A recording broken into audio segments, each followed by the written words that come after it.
आप सबको जय मसीह की। आज के सुबह के समय पर फिर से एक वचन और एक विचार के साथ मैं आपके बीच में प्रस्तुत हूँ। आज की थोड़ी देर की हमारे मनन के लिए book of Isaiah chapter 10 verses 5 and 6, यशायाह नबी के पुस्तक 10 अध्याय उसकी 5 और 6 आयत पढ़ेंगे। अशूर पर हाय, जो मेरे क्रोध का लठ और मेरे हाथ में का सोटे हैं, वह मेरा क्रोध है। छठी आयत, मैं उसको एक भक्तिहीन जाति के विरुद्ध भेजूंगा और जिन लोगों पर मेरा रोष भटका है उसके विरुद्ध उसका आज्ञा दूंगा कि छीन छान करे और लूट ले और उनको सड़कों की कीच के समान लताड़े। Woe to Assyria, the rod of my anger, and the staff in whose hands is my indignation. I send it against a godless nation and commission it against the people of my fury to capture booty and to seize plunder and to trample them down like mud in the street. प्रभु इस वचन के पढ़े और सुने जाने पर हम सबको आशीष देवे। यशायाह नबी के पुस्तक 9 अध्याय में कई प्रकार का वादा आप देखते हैं और साथ ही साथ में आपने 8 अध्याय के अंदर देखा कि यशायाह नबी को प्रभु ने एक बेटा दिया जिसका नाम महेर शलाल हाशबास रखा। मतलब है बहुत जल्दी लूट मारा जाएगा। और 9 अध्याय में प्रभु मसीहा का वादा करता है 9 की 6 आयत में। और 10 अध्याय में जब आते हैं 10 की पहले 4 आयत में इस्राएल के अंदर, यहूदा के अंदर की पाप प्रकट होता है। अन्याय करते हैं, अनाथ विधवों के खिलाफ जो अन्याय करना, ये सारी बातें।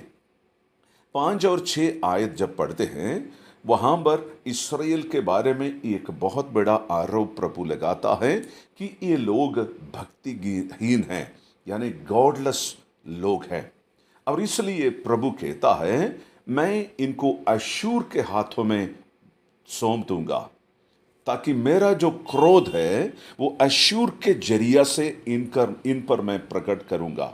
वो मेरे हाथ के सोटे हैं। सबसे पहले कहते हैं कि अय्यूब पर हाय।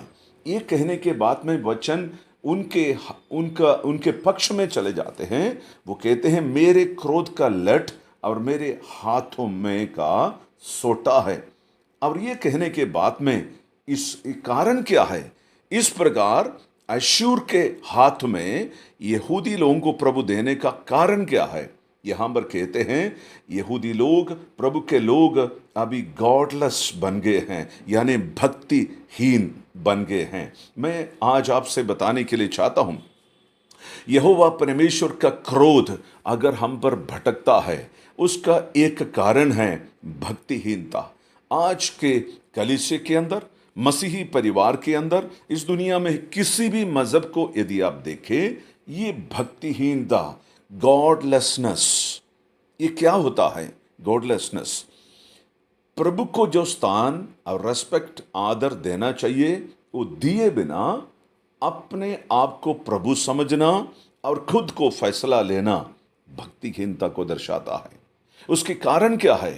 हो सकता टेक्नोलॉजिकल डेवलपमेंट, हो सकता आपका विद्या और ज्ञान, हो सकता हमारे पास अभी पैसे हैं, हमारे पास और पोस्ट हैं, हमारे रेस्पेक्ट बढ़ गया है।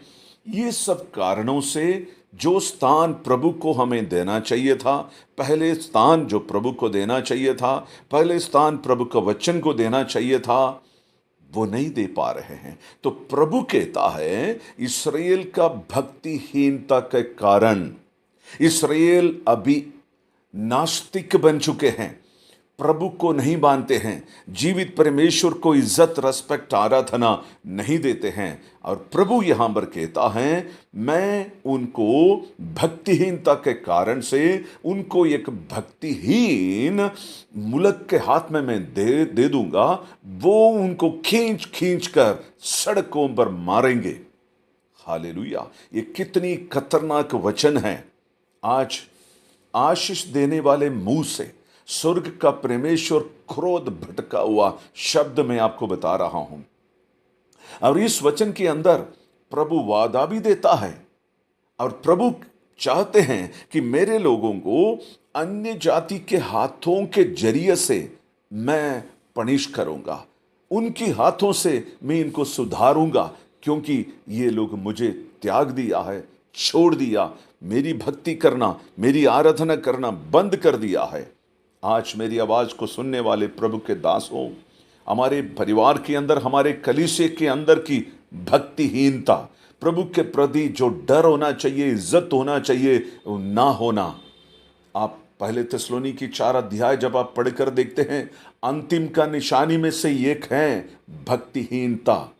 उसका कई पहलू है, कई कारण हैं, लेकिन जो भी उसके कारण है, मैं आज कलीसियाओं से, प्रभु के दासों से, मसीही लोगों से विनती करके कहने के लिए चाहता हूं, उसके कारण को पता करें, उसको डील करें, उनके साथ बर्ताव करें, उनको सुधारें। अन्यथा प्रभु मुझे और आपको भी अन्य भक्तिहीन लोगों के हाथों में प्रभु सौंप देगा, और उससे बचने की बड़ी जरूरत है। प्रभु जी हमें माफ करे, हमारे भक्तिहीनता, हमारे गॉडलेसनेस की कारण भले कुछ भी हो, हमें माफ करे प्रभु जी, चंगा करे, शिफा दे, यीशु के नाम से आमेन। God bless you all.